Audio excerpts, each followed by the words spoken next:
بسم اللہ الرحمن الرحیم المسألۃ الثانیہ الضد الخاص استدل القائلون بالابتداء بالدلیل التالی هو مرکب من امور ثلاثہ. بات ہماری یہ چل رہی تھی آیا امر بالشیء نہی عن ضدہ کو تقاضا کرتا ہے یا نہیں کرتا. انہوں نے فرمایا تھا چونکہ علماء ضد کو ابتداء میں ہی دو حصوں میں تقسیم کرتے ہیں، دو قسمیں بنا دیتے ہیں، تو ہم بھی بجائے اس کو ایک مسئلہ قرار دینے کے دو مستقل مسئلے قرار دیتے ہیں اس انداز میں کہ مسئلہ اولا میں کہیں گے آیا امر بالشیء نہی عن ضدہ العام کو تقاضا کرتا ہے یا نہیں، اور مسئلہ ثانیہ اس عنوان سے مطرح کریں گے کہ آیا امر بالشیء نہی عن ضدہ الخاص کو تقاضا کرتا ہے یا نہیں کرتا. ایک بحث گزر گئی کہ صاحب الموجز کا نظریہ نہی عن ضدہ العام کے بارے میں واضح ہو گیا کہ وہ کہتے ہیں کہ جناب امر بالشیء نہی عن ضدہ العام کو تقاضا نہیں کرتا، نہ بطور اور جزئیات نہ بطور اس پر کوئی دلالت مطابقی نہ تضمنی نہ ہی. آج آ گیا دوسرا مسئلہ. کچھ لوگ ہیں جو کہتے ہیں جناب امر بالشیء نہی عن ضدہ الخاص کو تقاضا کرتا ہے. ٹھیک، کیا مطلب کہ مولا نے اگر کہا ہے کہ عادل نجاست، کہ مسجد سے نجاست کو دور کرو، تو اس کا مطلب ہے وہ فرما رہے ہیں نماز نہ پڑھو. دلیل ان کی آسان سی ہے. دلیل ان کی یہ ہے، یہ فرماتے ہیں تین چیزیں مل کر ہماری دلیل بنتی ہے. اچھا، تین چیزیں کیسے دی؟ ایک تو وہی کون سی جو کل والی تھی، پہلا حصہ کہ چونکہ امر بالشیء نہی عن ضدہ العام کو تقاضا کرتا ہے. دوسری سات چیز یہ ملاتے ہیں کہ جب امر کا جو معاند وجودی ہوتا ہے، جو منافی وجودی ہوتا ہے، اس امر وجودی کو بجا لانا در حقیقت وہی ضد عام ہی ہوتی ہے نا اس کی. ٹھیک، چونکہ ضد عام اور امر وجودی ضد خاص جو ہوتا ہے وہ ایک ہی ہوتے ہیں، ایک چیز کے دو نام. ملازمہ پایا جاتا ہے ضد عام اور فعل وجودی کے درمیان. جہاں فعل وجودی ہوگا اس کا مطلب ہے وہاں ضد عام بھی ہو رہا ہے، اور جہاں ضد عام اس کا مطلب ہے فعل. اچھا کیسے بھائی؟ تھوڑا سا غور فرمانا. حکم تعادل النجاست عن المسجد، یہ بندہ نماز پڑھنے لگ گیا، غور فرما رہے ہیں، نجاست زائل نماز پڑھ رہا ہے. یہ جو فعل وجودی انجام دے رہا ہے در حقیقت یہ جو ضد عام سے نہیں تھی، جو کام نہیں کرنا تھا، یہ اس کی بھی خلاف ورزی کر رہا ہے. ایک ہی وقت میں ضد عام کا بھی ارتکاب کر رہا ہے اور فعل وجودی کا بھی.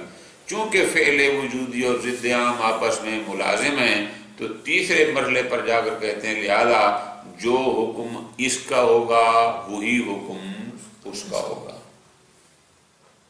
پھر اور آسان کرنے اس کو اردو میں آسان اور کیا ہو جائے گا؟ چونکہ امر بالشیء نہی عن ضدہ العام کو تقاضا کرتا ہے، ایک چونکہ ضد عام اور امر وجودی یا جس کو ضد خاص کہہ لیں یہ ہے ملازم، ان کے درمیان پایا جاتا ہے ملازمہ. نمبر 3، جو حکم ضد عام کا ہوگا وہی حکم اس کا ہوگا. کیونکہ امر بالشیء ضد عام کو تقاضا کرتا ہے، پس امر بالشیء ضد خاص کو بھی تقاضا کرتا ہے. صاحب الموجز جواب میں فرماتے ہیں اول تو آپ نے جو پہلا حصہ کہا ہے چونکہ امر بالشیء نہی عن ضدہ العام کو تقاضا کرتا ہے، ہم نے وہاں بھی یہی کہا ہے کہ جناب کوئی تقاضا نہیں کرتا. ایک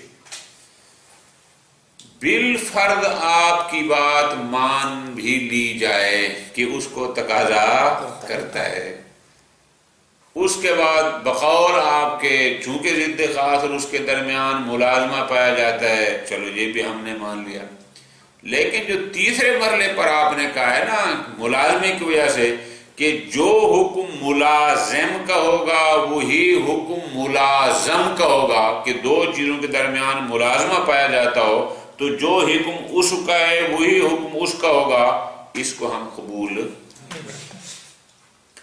ممکن ہے دو چیزوں کے درمیان ملازمہ پایا جاتا ہو لیکن حکم ایک پر آیا ہو اور دوسرے پر ممکن ہے سرے سے حکم ہی، ہاں جو اصل مین چیز ہوتی ہے جس کا خیال رکھا جاتا ہے وہ یہ ہوتا ہے کہ جب دو چیزوں کے درمیان ملازمہ پایا جاتا ہے تو اس کے لیے جو حکم آیا ہے دوسری کے لیے کوئی حکم نہیں ہے تو فابیا، لیکن اگر ہے تو وہ اس حکم کے ضد نہ ہو۔ مثال دیتا ہوں آسان سی، دو چیزوں کے درمیان ملازمہ اگر پایا جاتا ہے تو ان چیزوں کا جو حکم ہے اگر دونوں کا حکم ہے تو ایک دوسرے سے تضاد نہ ہو، متضاد نہ ہو، کہ ایک پر وجوب کا ہو اور دوسرے پر اچھا مثلا بڑی پیاری تھی، مثلا یہ نہیں ہونا چاہیے کہ بندہ مسجد میں کھڑا ہے، ایک طرف سے حکم آ رہا ہے عازل النجاست عن المسجد، خبردار مسجد میں اگر گئے ہو تو پہلے مسجد پاک کرو پھر کوئی اور کام کرنا، ادھر سے دوسرا امر آ جائے خبردار پہلے نماز پڑھو پھر کوئی اور کام کرنا۔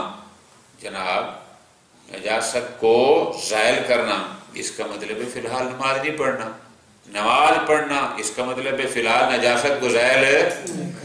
اس قسم کے دو حکم متضاد یہ ٹھیک، ہاں لیکن اگر ایک کا حکم ہو اور دوسری کے حوالے سے کوئی حکم نہ ہو اس میں ممکن ہے، اس میں کوئی حرج نہیں ہے، ٹھیک ہے جی۔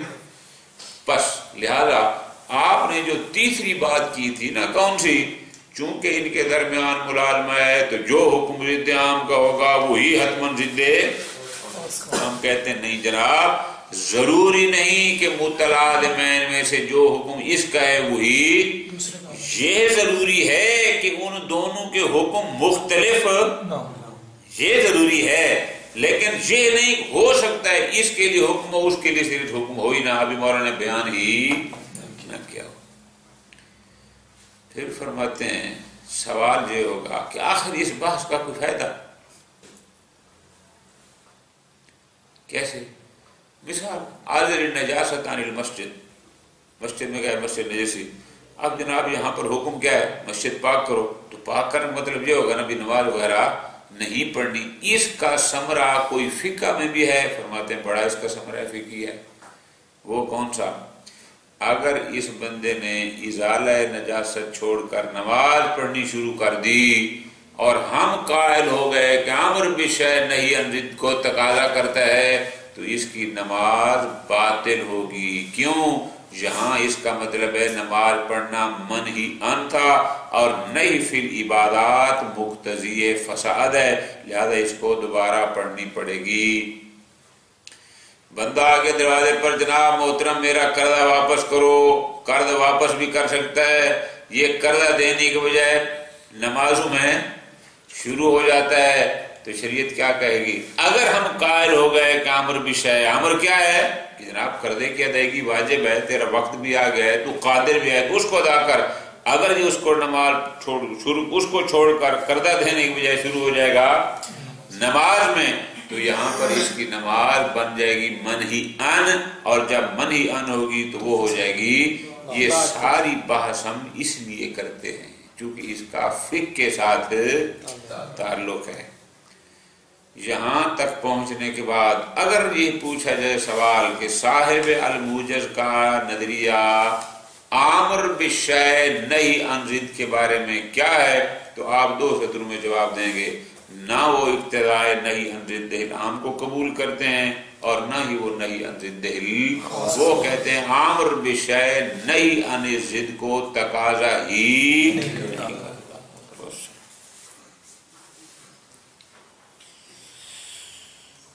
المسالۃ الثانیہ ضد الخاص، استدل القائلون بالاقتداء، جو لوگ یہ کہتے ہیں کہ امر بالشیء نہی عن ضدہ الخاص کو تقاضا کرتا ہے، وہ اس پر یہ دلیل دیتے ہیں کہ جو دلیل در حقیقت تین چیزوں سے مرکب ہے، تین اجزاء ملا کے ایک دلیل قائم کرتے ہیں۔ الف، وہ کہتے ہیں مرحلہ اول کہ ان الامر بالشیء کا ازالہ کل ازالہ، کسی بھی شے کا امر، جیسے مسجد سے نجاست کرنا، امر بالشیء مستلزم ہے نہی عن ضد العام کو۔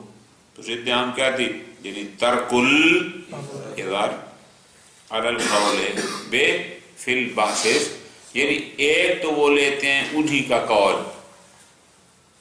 کہ جناب چونکہ کہ امر بالشیء نہی عن ضد العام کو تقاضا کرتا ہے، ایک جز ہو جائے گی یہ با، دوسرا اس کے ساتھ ملاتے ہیں کہ ان الاشتغال بکل فعل وجودی، کہ جب بھی انسان کسی اس کے فعل معاند منافی وجودی میں مشغول ہوگا، بس نماز پڑھنے لگ جائے، کھانے لگ جائے، تو یہ ملازم ہے ضد عام کو، گویا کہ یہ ضد عام کا ارتکاب کر رہا ہے۔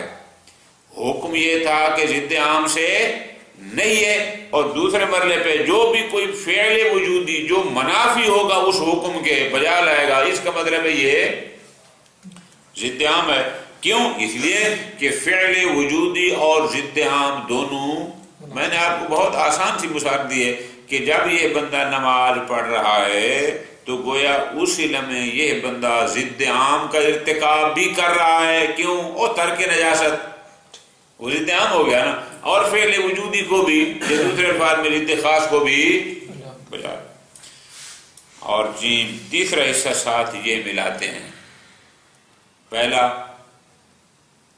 قانون مسلم بقول ان کے، چونکہ امر بالشیء نہی عن ضد العام کو تقاضا کرتا ہے، ایک، نمبر دو چونکہ فعل وجود اس کے درمیان پایا جاتا ہے ملازمہ، نمبر تین المتلازمان متساویان فی الحکم، چونکہ یہ دونوں آپس میں لازم ہیں، جہاں ضد عام ہوگا اس کا مطلب فعل وجودی ضد عام، چونکہ ایک ہی چیز ہے تو لہذا حکم بھی دونوں کا شابہ۔ فَإِذَا كَانَ تَرْكُ الْإِزَالَةِ مَنْهِيًّا عَنْهَا، او شارع نے کہا تھا عادل النجاسہ، اور ترک ازالہ وہ تھا اس کا ضد عام۔ فرماتے ہیں اب جب ترک ازالہ ہو گیا منہی عن، اور مسئلہ اولا کی بنیاد پر کہ ہم قائل ہو گئے کہ وہ ضد عام کو تقاضا کرتا ہے، فَضِدُّ الْمُلَازِمُ لَهَا، پس جو ضد بھی ضد عام کو ملازم ہوگی، مثلا یہی نماز پڑھنا یعنی فعل وجودی، یکونو مثلہ فی الحکم، اس کا حکم بھی وہی ہوگا جو ضد عام کا ہوگا، اے منہی عن، پس ضد عام منہی عن تھا تو یہ بھی منہی عن ہوگا۔ نتیجہ فینتجو کیا، ان الامر بالشیء کالازالہ مستلزم للنہی عن الضد الخاص، یہ ہو گئی ان کی دلیل۔ یلاحظ علیہ، اس دلیل پر دو اشکال وارد کیے ہیں۔ پہلا اشکال یہ ہے بمنع المقدمۃ الاولی، جناب کس نے کہا ہے کہ سارے متفق ہیں کہ امر بالشیء نہی عن ضد العام کو تقاضا کرتا ہے؟ ہم نے کہا ہے کہ محققین اس کو قبول نہیں کرتے، اصلاً آپ کی بنیادی دلیل کی قابل قبول فرماتے ہیں۔ کیوں؟ لما عرفتہ، چونکہ ہم نے بتایا ہے کہ ان الامر بالشیء لا یقتضی النہی عن ضد العام، امر بالشیء نہی عن ضد العام تقاضا نہیں کرتا۔ وَأَنَّ مِثْلَ هَذَا النَّهْيِ الْمَوْلَوِي، نہی مولوی یعنی جو شارع کی طرف سے ہو، اس کے مقابلے ہوتے ہیں نہی عقلی۔ نہی مولوی امر لغو ہے، یہ تھوڑی سی اس کی وضاحت امر لغو کی طرح آپ کو سمجھا دوں۔ امر لغو سے کیا ہے کہ بھائی مولا نے کہا ہے عادل النجاسہ، مسجد کو پاک کرو، آ گیا نا، اب یہاں شارع کی طرف سے دوسرے حکم کی ضرورت نہیں ہے کہ وہ کہے نماز نہ پڑھو، کیوں؟ جب شرع نے کہا نجاست زائل کرو تو عقل انسانی کہتا ہے کہ میں نماز چھوڑوں گا تو اس کو پاک کروں گا نا. تو جو حکم عقل کی طرف سے آ رہا ہے وہاں شارع اپنی طرف سے ایک نیا حکم دے وہ حکم شارع لغو ہوگا. اور شارع لغو کام شارع ایسے حکام دیتا کہ جن پر کوئی اثر مترتب. جناب حاضر نجاسہ آ گیا تو ترک ازالہ یہ حکم عقلی ہے کہ یہ درست، تو اس کے لیے پھر نئے سرے سے شارع حکم دے یہ امر لغو ہے اور شارع امور لغو انجام نہیں دیتا. اور دوسرا اشکال ہمارا ہے بمنع المقدمۃ الثالثہ. یہ اشکال کیسے بنے گا؟ فرض کرو آپ کی بات مان لیں، اس طرح بنائیں گے ترتیب. فرض کرو ہم آپ کی بات مان لیں کہ جناب امر بشیء نہی عن ضد الامر کو تقاضا کرتا ہے. چلو 1 منٹ کے لیے ہم آپ کی بات مان لیں. اول تو نہیں کرتا نا، اگر مان لیا. نمبر 2 آپ کی دوسری حصہ وہ بھی مان لیتے ہیں کہ جناب ضد امر اور اس کے درمیان ملازمہ پایا جاتا ہے. چلو اس کو بھی 2 منٹ کے لیے ہم مان لیتے ہیں. جو تیسرے مرحلے پر آپ نے کہا ہے چونکہ ان کے درمیان ملازمہ ہے تو جو حکم اس کا ہوگا وہی حکم دوسرے کا ہوگا. عہد المتلازمین میں جو حکم فرماتے ہیں اس کو قبول نہیں کرتے. بمنع المقدمۃ الثالثہ آپ کی دلیل کی جو تیسری جز ہے وہ قبول نہیں ہے. کیا مطلب؟ یعنی مطلب یہ ہے لا یجب ان یکون احد المتلازمین محکوما بحکم المتلازم. واجب نہیں ہے، الفاظ پہ غور رکھنا آقا جان، یعنی ہو سکتا ہے ایسا ہو لیکن واجب حتمی نہیں ہے کہ جو حکم اس کا ہوگا وہی حکم ہو جائے. تو کوئی بعید اس الفاظ پہ غور کرنا ہے. لیکن لا یجب یہ شاباش ضروری نہیں ہے کہ حتماً اس کا جو حکم ہو اس کا بھی یہ ضروری. بأن یکون ترک الازالۃ حرام. بأن یکون ہو سکتا ہے کہ ترک ازالہ تو حرام ہو، یہ حکم آ گیا ہو خبردار ترک ازالہ تمہارے لیے جائز نہیں ہے، حرام ہے. لیکن ولا یکون ملازمہ، لیکن ترک ازالہ کا ملازم کیا تھا؟ نماز پڑھنا. ممکن ہے کہ صلاۃ حرام نہ ہو، ایسا ہو سکتا ہے. اس کا گناہ اپنے مقام پر ہو کہ جو ہم نے ازالہ نہیں کیا، لیکن یہ نہیں کہ وہاں نماز پڑھنا بھی حرام ہو اور اس کی بنیاد پر نماز ہماری باطل بن جائے. نہ، اس قسم کے حکم میں دونوں ایک یعنی واجب نہیں. بل یمکن ان لا یکون محکوما بحکم ابدا. ممکن ہے کہ متلازم 2 چیزوں میں سے ایک پر تو کوئی حکم آ گیا ہو لیکن دوسرے پر وہ حکم اصلا کوئی حکم ہی نہ ہو. القول بجوازی اس صورت میں کہ جب ہم کہتے ہیں کہ اس کو کرنا بھی جائز ہے لیکن اس پر وجوب جو حرمت حکم نہیں. مثال بہت غور آگا، آپ نے لمحہ میں پڑھا ہوگا جہاں پر وہ علامات ہیں قبلہ کی کہ سریا کو یہاں رکھو، جادی کو یہاں رکھو، وہ جو بہت ساری ہیں، یمن والوں کی یہ ہے تو عراق والوں کی یہ ہے، وہ جہات قبلہ ہے نا. تو یہ جو ستارے ہیں 7 اس حوالے سے ان کی اس زمانے کے حساب سے تشخیص کر دے کہ فلاں ستارہ ادھر ہوگا تو آپ کا پشت قبلہ ہوگا.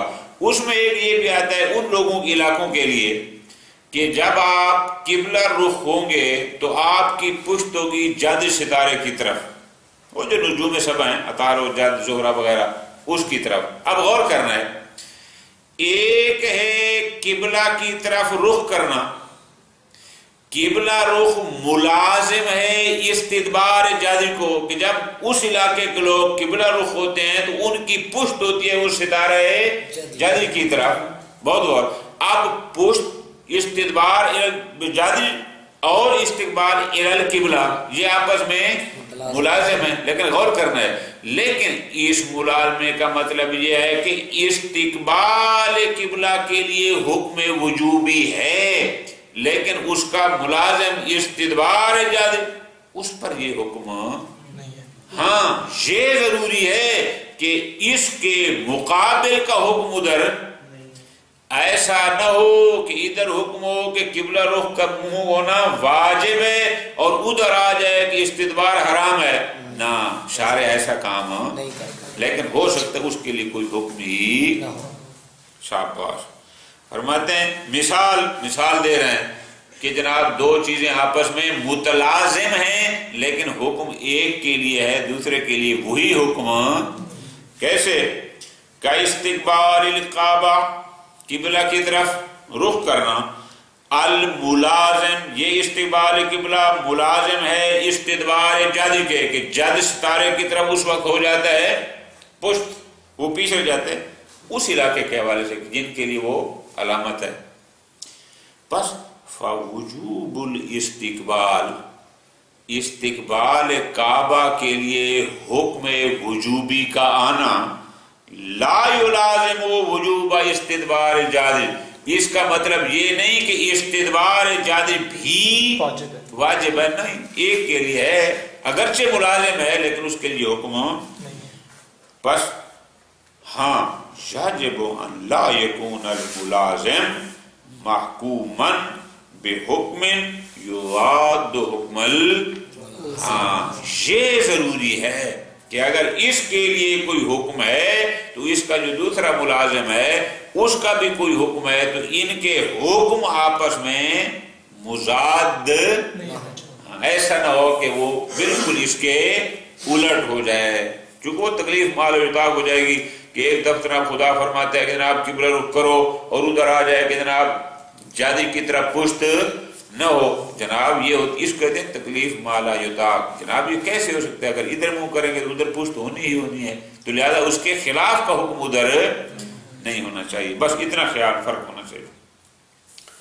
کہیں یکون الاستقبال واجبہ، مثلا کہ یہ نہیں ہونا چاہیے کہ جناب استقبال الی الکعبہ واجب ہو اور استدبار جانب حرام ہو، نہ، اس قسم کا کام اشارے کی طرف سے کبھی بھی نہیں آتے۔ اور فی المقام، اس طرح ہمارا جو محل باس چل رہا ہے اس میں بھی کہہ سکتے ہیں کہ ایک طرف ہو کہ ترک ازالہ حرام، ایک طرف یہ ہے کہ واجب فوری ہے، جو ہی مسجد میں گئے دیکھ کر نجس ہے فوراً پاک کرو، اور ادھر سے دوسرا حکم آ جائے جناب جو ہی مسجد میں فوراً نماز پڑھو۔ اس قسم کے دو حکم شارع کی طرف سے نہیں آ سکتے۔ جناب اس بحث کا کوئی فائدہ عملی زندگی میں، اجتہادی دنیا میں؟ فرماتے ہیں ثمرہ ہے اس کا، ثمرہ فقہیہ اس بحث کا یہ ہے کہ تظہر ثمرۃ الفقہیہ للمسئلہ فی بطلان العبادہ اذا ثبت اگر ہم اس نظریے کے قائل ہو گئے کہ امر بشیء نہی عن ضد کو تقاضا کرتا ہے، اگر کوئی شخص امر کے معمور کو بجا لانے کی بجائے اس کے ضد کا ارتکاب کرے گا تو وہ ارتکاب باطل ہوگا، وہ فاسد ہوگا۔ اگر کوئی عبادت مثلا وہ ازالہ نجاست کو چھوڑ کر نماز پڑھنے لگ جاتا ہے تو اس کا مطلب اس کی وہ نماز منہی عن ہوگی، اور جب منہی عن ہوگی تو نہی فی العبادات مقتضی فساد، لہذا کہیں گے اس کی نماز باطل۔ لیکن اگر ہم امر بشیء کے لیے کہتے ہیں کہ جناب یہ اقتداء نہی عن ضد نہیں کرتا، تو پھر کیا کہیں گے؟ نجاست زائل نہ کرنے کا گناہ اپنے مقام پر، لیکن نماز اپنے مقام پر صحیح ہے۔ اگر اقتداء کے قائل ہوں گے تو نماز باطل ہوگی۔ فرماتے ہیں فَإِذَا كَانَ ضِدُّ عِبَادَةٍ، اگر کسی امر بشیء کی ضد فرض ہوئی عبادت، مثل صلاۃ کے، ازالہ نجاست کی ضد کیا ہے؟ نماز میں مشغول ہونا۔ وَقُلْنَا بِتَعَلُّقِ النَّهْيِ بِهَا بِأَحَدِ الْمَسْلَكَيْنِ السَّابِقَيْنِ، اور ہم اس کے قائل بھی ہو جائیں کہ امر بشیء نہی عن ضدہ العام یا نہی عن ضدہ الخاص کو تقاضا کرتا ہے، اگر اس کے قائل ہو گئے تاقع فاسدہ، اب اگر کوئی شخص ازالہ نجاست کی بجائے نماز میں شروع ہو جائے گا تو وہ نماز اس کی فاسد اور باطل ہوگی۔ کیوں؟ اس لیے کہ قانون ہے لأن النہی، چونکہ نہی فی العبادات مقتضی فساد. پس فَلَوِ اسْتَعْلَى بِالصَّلَاةِ حِينَ الْأَمْرِ بِالْإِضَالَةِ تَقَعُ صَلَاتُهُ. ایک شخص مسجد میں آیا، اس نے دیکھا کہ مسجد نجس ہے، وہ مسجد پاک کرنے کی بجائے نماز پڑھنے میں مصروف ہو گیا تو اس کی وہ نماز باطل ہوگی.